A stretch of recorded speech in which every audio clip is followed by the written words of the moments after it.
Hello guys, good morning. So for today's video tayo ay mag-ready ako for grade 7 na materials kasi malapit ng pasukan. Monday na. Kaya magkakaroon ng pasok na Monday. That's why nandito tayo ngayon sa school at sa aking classroom na bagong linis. Maraming salamat po sa lahat ng mga parent na naglinis dito sa aking classroom. Bubuksan ko lang yung pintana. Tapos nakalimutan ko yung aking gulay na binili kahapon kay nanay. Kasi si nanay, gusto niyang mapag-aral yung kanyang anak. And sinasabihan siya ng tatay na papatigilin na daw yung kanyang mga anak. Patigilin na kasi may anak sila na parang nangangailangan pa ng gastusin. Pero sabi nga namin, pero buti na lang, nalaman ko na okay na pala yung bata. Tapos yung mga kapatid, parang hindi na talaga nila kaya kasi syempre, nagastusan sila ng mga nakaraang, nung last year. Para kahit paano mapatigil para mapautay-utay man lang na makabawi. Pero sabi ko, sayang naman po. Kung nanay, bago magpa-enroll, nagbenta muna siya ng mga beans. So, ngayon, bumili kami kasi daw ay para sa kanya mga anak. And sa halagang 20 pesos, nakatulong na kami. Kasi medyo mahal kasi at kailangan talaga ng bata is notebook. Ang ballpen naman, ang pencil, kahit bumili sila ng isa, okay na yon. Pero yung notebook kasi, yun na medyo mahal. Lalo na tatlo yung kanyang anak na pinag-aaral. Sabay-sabay. So isipin nyo magkano ilan yung gamit ng grade ng mga elementary, parang 5 na notebook or 6 na notebook. And then pag sa high school naman, usually marami ang gamit, usually 8 subject. Tapos sa 8 subject na yan, may 4 minsan MAPE, bukod pa yan, music, art, PE, health, ganyan. So nangyari sa laptop ko as of now, ayan siya. So ito ang sakit na nitong laptop ko guys. Pero dahil pa yun. So may dumating na grade, parang upcoming grade 8 ata. Tapos sabi ng bata, dumaan sila dito sa harap ng aking classroom.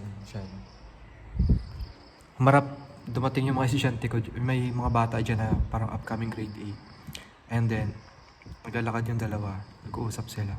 Gusto daw nilang may isang bata nagsabi, gusto niya dito mag-classroom sa aking classroom. Kasi ito nga yung classroom ko guys. Ayan. Ito, sira tong table na to. Yung ibabaw lang, pero plywood na lang yun.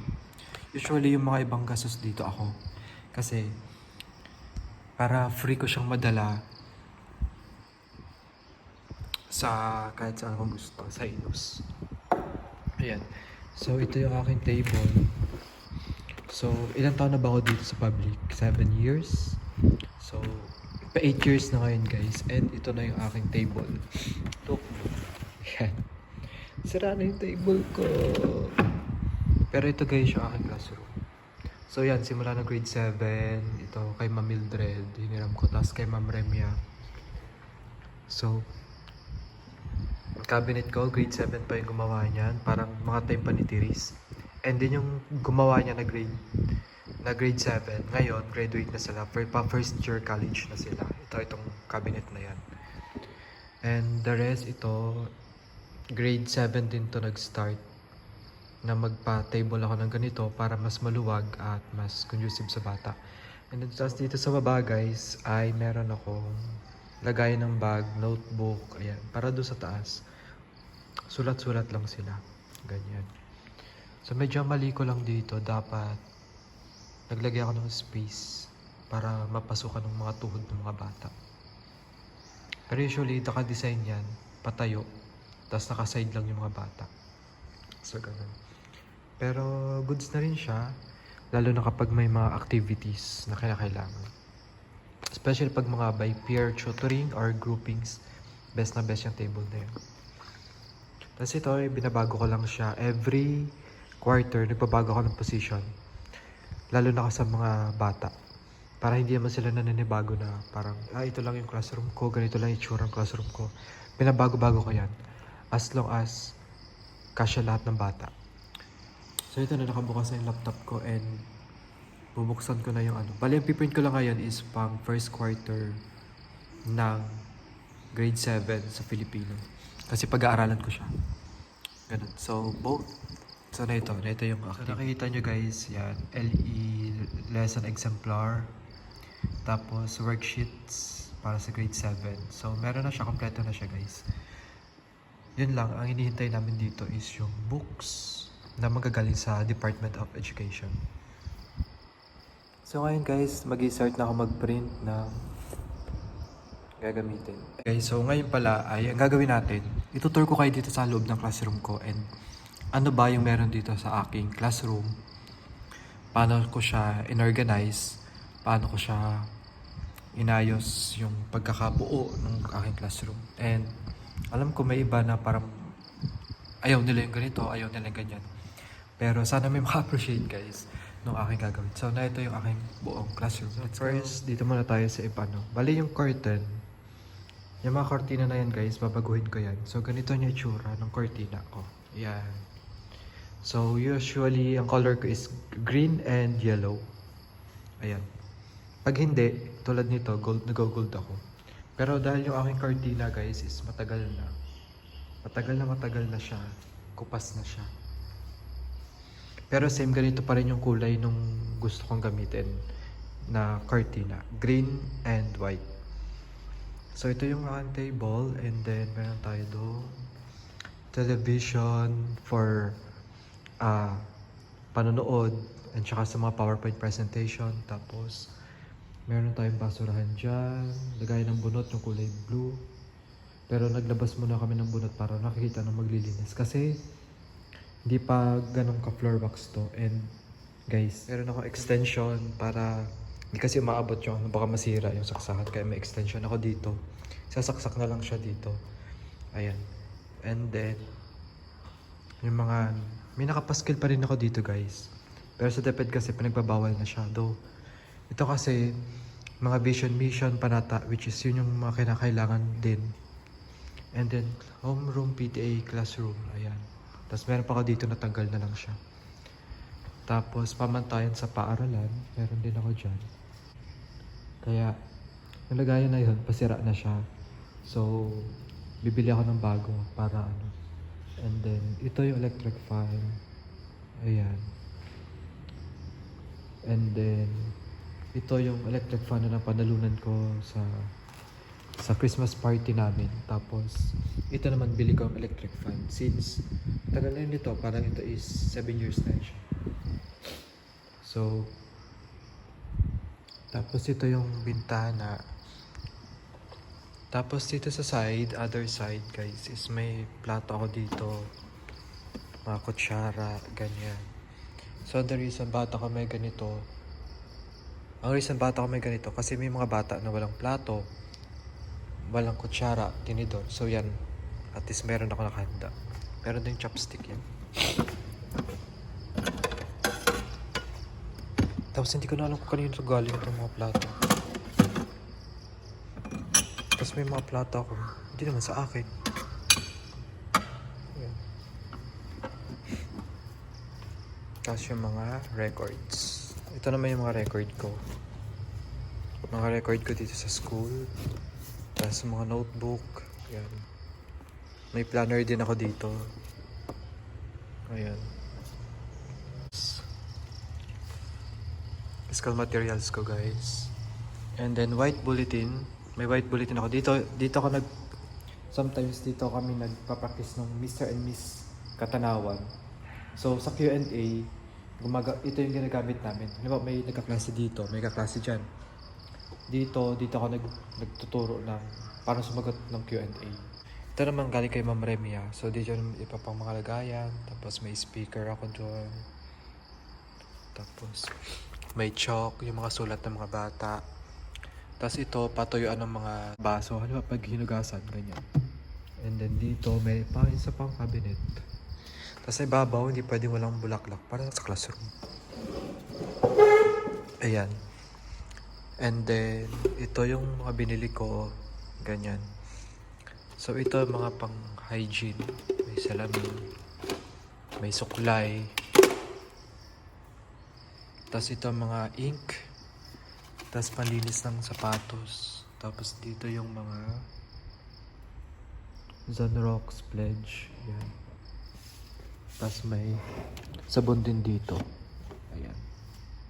Tapos bulaklak ulit. Ito na mga binibigay ng mga estudyante ko. Dito nilalagay. And then, ito naman yung aking Learner's Information System. So, picture, LRN ng mga bata, nandiyan na. And then, dito sa baba yung mga books.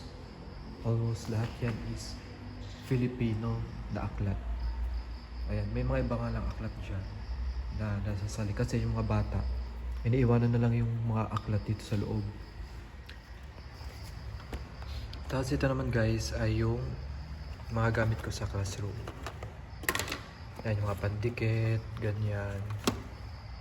So lahat ng mga gamit pa. Tapos ito yung for motivation sa mga bata pag may mga palaro.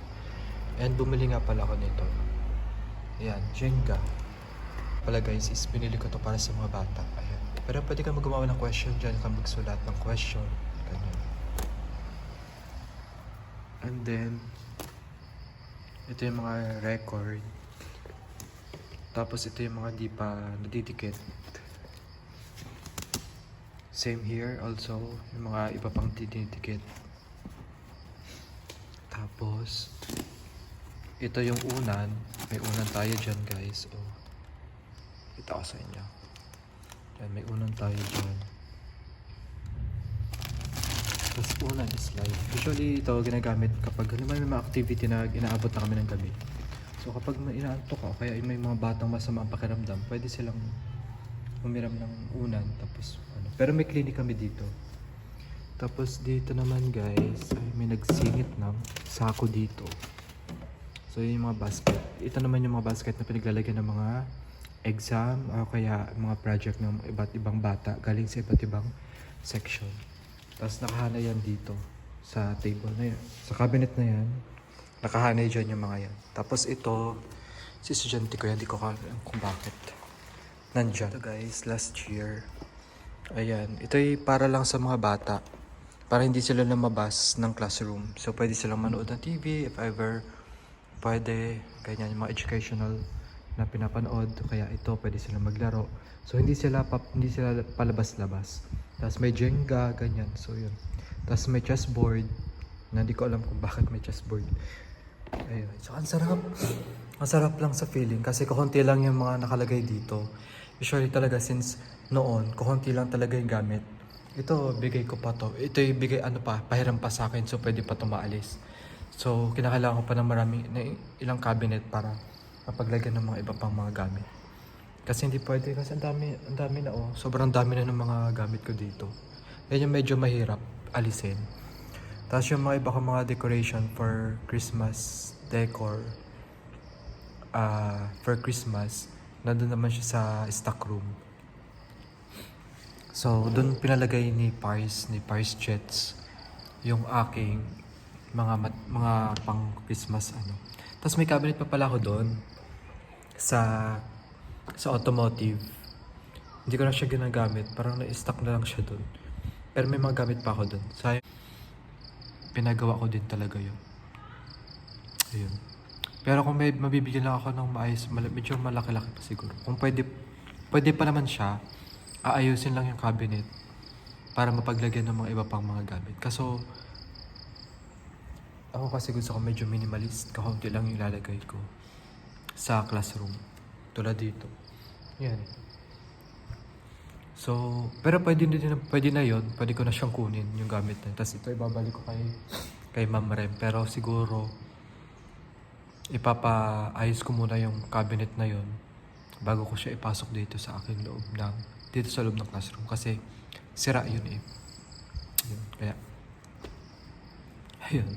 So, yan lang guys, medyo mahaba ito aking video and ako mag-reprint pa ng mga materials. Saka ready naman na yung aking gamit. And yun lang naman gagawin ko ngayon, magpaano ng materials, magpapalinis ng mga pag may mga gamit pala ako dito. Tapos sure ako na pasira na. Babakong pa tayo. Highlighter, tapos yung printer, dyan ko siya nilalagay. Yun tayo mag-print. Ano to, sa mga bata yan, nilalagay ko to dun sa unahan. Para kay teacher sa mga bata. Tapos ito, pinapatong ko siya dito. Eh yung printer, wala siya mapaglagyan pag minsan. Or pwedeng ibaba ko yun, tapos yung printer lalagay ko dyan para dire-diretso. And mag-start na ako mag-print ng LE kasi pag-aaralan ko pa siya para pagdating na Saturday, Sunday, naka-ready na ako. Magbabasa na lang ako and activities and magagawa pa ako ng presentation for orientation para sa mga bata. Kasi usually yung first day, yan yung orientation, and the second day, yun na yung yun na yung pagtuturo natin. Actual teaching na tayo. And balik, normal na ulit tayo.